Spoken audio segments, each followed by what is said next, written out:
Hello students, health और physical education में हम लोग अपना चैप्टर नंबर 3 कर रहे थे, जो है personal and environmental health practice. ठीक है, उसमें हम लोग अब तक एनवायरनमेंट 2 टाइप्स के होते हैं, नेचुरल एनवायरनमेंट और social and cultural environment. Natural environment जैसे air, water, plants, animals, even sun, moon, ठीक है, ये सब नेचुरल एनवायरनमेंट से हमें मिला हुआ है। सोशल और कल्चरल में आप वो सब चीज़ें ला सकते हो जो हमारे रूल्स हैं, रेगुलेशंस हैं, टैबूज है, कस्टम्स हैं, रिचुअल्स हैं, ठीक है, जो हमारी सोसाइटी जो है वो जिनको मान्यता देती है, वो सब सोशल और कल्चरल एनवायरनमेंट के अंदर आते हैं। ठीक है, अब हमें जो आगे हमारा आज का टॉपिक है वो हमने पढ़ना था कि ऐसी कौन कौन सी चीज़ें हैं जिनसे हमारा एनवायरनमेंट जो है वो ख़राब हो रहा है और हम उन्हें ठीक कैसे कर सकते हैं, यानी कि इसका इफ़ेक्ट हमारे ऊपर पड़ रहा है। हम कहा जाता है कि जब एनवायरनमेंट ठीक है तो पर्सन भी हेल्दी है, हेल्दी एनवायरनमेंट पे रहेंगे तो हम लोग भी हेल्दी रहेंगे। तो ऐसी कौन कौन सी चीज़ें हैं जिनको एनवायरनमेंट जिनसे ख़राब हो रहा है और हम लोग डिजीज़ ज़्यादा हो रही है हमारे अंदर। ठीक है, सबसे पहला जो टॉपिक आ रहा है इसमें दे रखा है पॉपुलेशन कंट्रोल। हमें सबसे पहले क्या करना चाहिए कि आए दिन हमारी पॉपुलेशन जो है वो बहुत ज़्यादा बढ़ती जा रही है। ये मैं पहले एक बार शायद वीडियो में बता चुकी हूँ कि हमारे देश में पॉपुलेशन इतनी ज़्यादा बढ़ती है कि एक साल में हम एक अलग ऑस्ट्रेलिया बना सकते हैं। अलग ऑस्ट्रेलिया इन द सेंस कि इतनी पॉपुलेशन बढ़ रही है जितनी ऑस्ट्रेलिया की पॉपुलेशन है। हर साल इतनी पॉपुलेशन का बढ़ना कि जितनी ऑस्ट्रेलिया की पूरे के पूरे की एक की पॉपुलेशन, एक पूरे कॉन्टिनेंट की पॉपुलेशन है, उतनी पॉपुलेशन एक इंडिया सिर्फ जो एक कंट्री है वो हर साल बढ़ा रहा है। ठीक है, चलिए उसके बारे में इन्होंने जो कह रखा है वो आपकी बुक में ही पेज नंबर आप निकाल लीजिएगा। वेट ए मिनट, हाँ, पेज नंबर 23 पे नीचे की लाइन है सबसे पहले, may people in the world consider children to be the gift of God. ये बात बड़ी इंपॉर्टेंट है, अपने इंडिया में ही, खासकर इंडिया में भी, नदर्न इंडिया में नहीं कह सकते आज की जनरेशन को देखते हुए, बट जो खासकर मुस्लिम कम्युनिटी के लोग ये मानते हैं कि जो भगवान, जो बच्चे हैं वो भगवान की देन है और वो जितना बच्चे आ रहे हैं वो बहुत अच्छी बात है। ठीक है, लेकिन ऐसा नहीं होना चाहिए। हमें क्या करना चाहिए, फैमिली प्लानिंग अडॉप्ट करना चाहिए, क्योंकि ज़्यादा बच्चे होते हैं उनकी परवरिश अच्छे से नहीं हो पाती है, उनको हम अच्छा वेल न्यूट्रिशन जो है फूड नहीं दे पाते हैं, तो वो किसी न किसी कमी के शिकार हो जाते हैं, उनको अच्छी प्रॉपर एजुकेशन नहीं दे पाते हैं। ठीक है, हाँ, अपने नदर्न इंडिया में खासकर हरियाणा में देखें तो आजकल तो एक एक या दो दो ही बच्चे हैं सबके, बहुत सारे बच्चे आजकल किसी के पास नहीं है।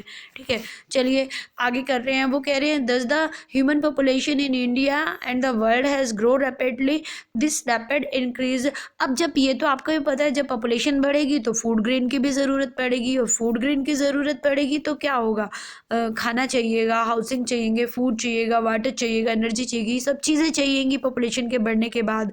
और इन सब चीज़ों के लिए क्या होगा, इन सब चीज़ों के लिए हमें फॉरेस्ट को काटना पड़ेगा क्योंकि हाउस बनाने हैं। ठीक है, फॉरेस्ट कट करेंगे क्योंकि खेती ज़्यादा करनी है, फूड ज़्यादा चाहिए है। ठीक है, और दूसरा क्या होगा, अनएम्प्लॉयमेंट ज़्यादा होगा, मतलब बेरोजगारी रहेगी, माइग्रेशन होगा पीपल्स का, एक स्टेट से दूसरे स्टेट में, एक कंट्री से दूसरी कंट्री में, लोग इधर उधर जाएंगे काम की तलाश में।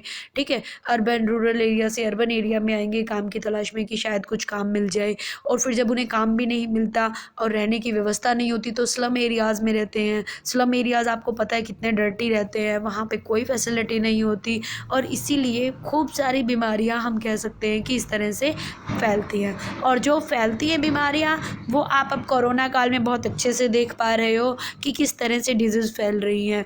बहुत अवेयरनेस के बावजूद भी कोविड-19 से सबकी जान नहीं बच पा रही है ना।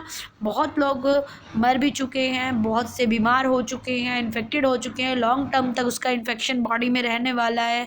ठीक है, और जितनी ज़्यादा गंदगी रहती है वहाँ उतनी ज़्यादा बीमारियाँ होती हैं। तो इसीलिए कहा ये जाता है कि पॉपुलेशन कम करें ताकि बीमारियाँ कम आएँ, गंदगी कम आए। ठीक है, उसके बाद सेकंड जो उन्होंने बताया है waste deposit practice. Waste deposit 2 types के वेस्ट होते हैं, आप पहले भी पढ़ चुके हैं। एक सॉलिड वेस्ट होता है जैसे गार्बेज, कूड़ा करकट। एक होता है लिक्विड वेस्ट जो कि स्लग्स बोलते हैं, यानी कि पानी जो गंदा जा रहा है, यूरिन वगैरह या और जो गंदगी वाला पानी है उसे बोलते हैं। ठीक है, गार्बेज को जनरली क्या करते थे, पहले लोग इधर उधर फेंक देते थे जिससे मक्खियाँ आती हैं, मच्छर आते हैं, बदबू आती है वहाँ से, और बहुत सारी बीमारियां उसके कारण से होती है। लेकिन आजकल तो चलो शहरों में जो म्यूनसिपाल्टी की गाड़ी आती है उसमें आप लोग इस तरह से डाल देते हैं। ठीक है, सैनिटेशन की यानी अच्छी व्यवस्था होनी चाहिए। आधी बीमारी इसी कारण से ज़्यादा होती है क्योंकि गांव वगैरह में, स्लम एरिया में सैनिटेशन की जो व्यवस्था है या जो वेस्ट डिस्पोजल है वो अच्छे से नहीं हो रहा है। गाँव में तो सीवेज की सुविधा अपने यहाँ भी अब तक नहीं पहुँची, हरियाणा में भी सीवेज नहीं है, इसलिए ओपन एरिया में से नालियाँ बना रखी हैं और वहाँ से ड्रेनेज होता रहता है गंदगी वाला पानी, जिससे बहुत बीमारियाँ फैलती हैं। ठीक है, और आप ये भी कह सकते हो कि जो भी इस तरह के गंदगी वाला जो एरिया होता है, कूड़ा करकट को या सीवेज व्यवस्था को ढंग से ना चलाने से हमारी बीमारियां ज़्यादा बढ़ती हैं। डिटर्जेंट वगैरह होते हैं जो नुकसानदायक होते हैं। ठीक है, बहुत सी गंदगी के कारण हम जो है बीमार होते हैं और इस तरह की बीमारियां ज़्यादा फैलती हैं। तो पहला हमें करना चाहिए पॉपुलेशन कंट्रोल और दूसरा करनी चाहिए वेस्ट डिस्पोजल की प्रैक्टिस ठीक ठाक होनी चाहिए। ठीक है, उसके बाद आता है वाटर पोल्यूशन। वाटर पोल्यूशन का आपको पता ही है कि वाटर पोल्यूशन सिर्फ इतना नहीं है, sorry air pollution. Air pollution का क्या है, एयर पोल्यूशन इतना नहीं है कि बस सिर्फ चिमनियों से धुआं निकल रहा है और एयर पोल्यूटेड हो रही है या गाड़ी व्हीकल्स से निकल रहा है उससे हो रही है, ऐसा नहीं है।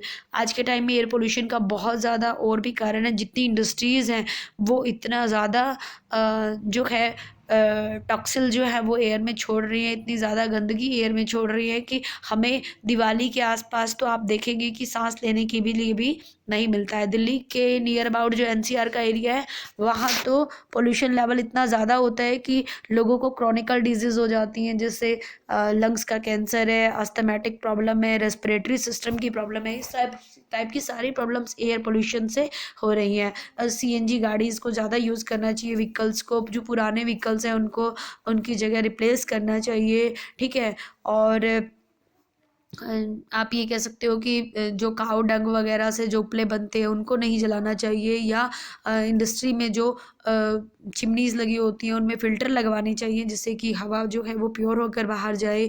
ठीक है, इस तरह के कानूनों की व्यवस्था गवर्नमेंट को करवानी चाहिए। ठीक है, अगला आता है water pollution. Water pollution, water जो है पोल्यूटेड हो जाता है। कहाँ का, वैसे तो कहा जाता है रेन वाटर सबसे अच्छा पानी होता है, उसमें कोई पोल्यूशन नहीं होता, फर्स्ट रेन के बाद जो अगली रेन आती है।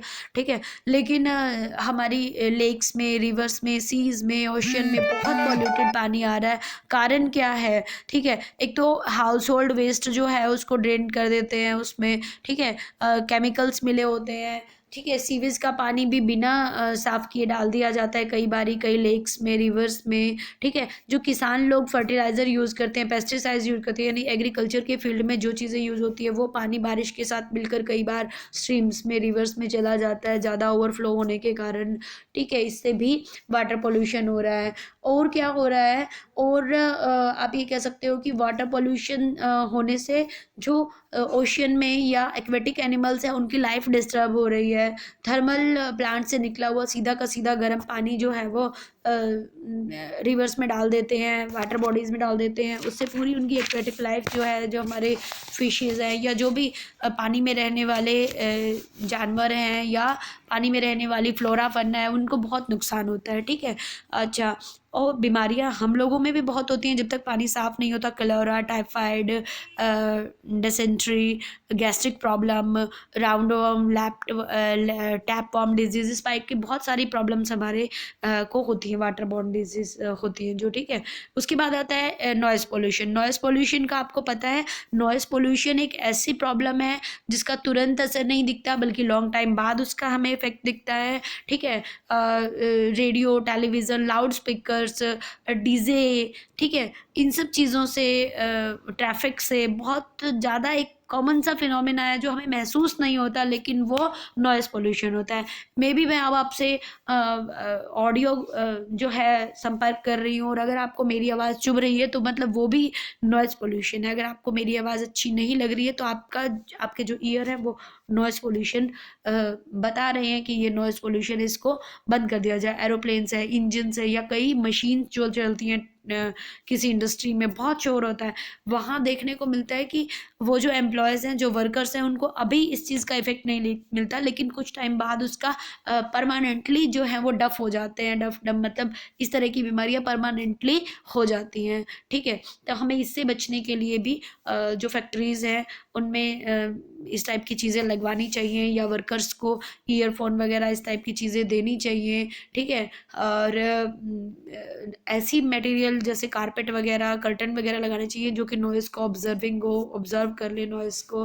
ठीक है, अब नेक्स्ट हमारा आ रहा है डिफॉरेस्टेशन। ये बड़ा इंपॉर्टेंट टॉपिक है।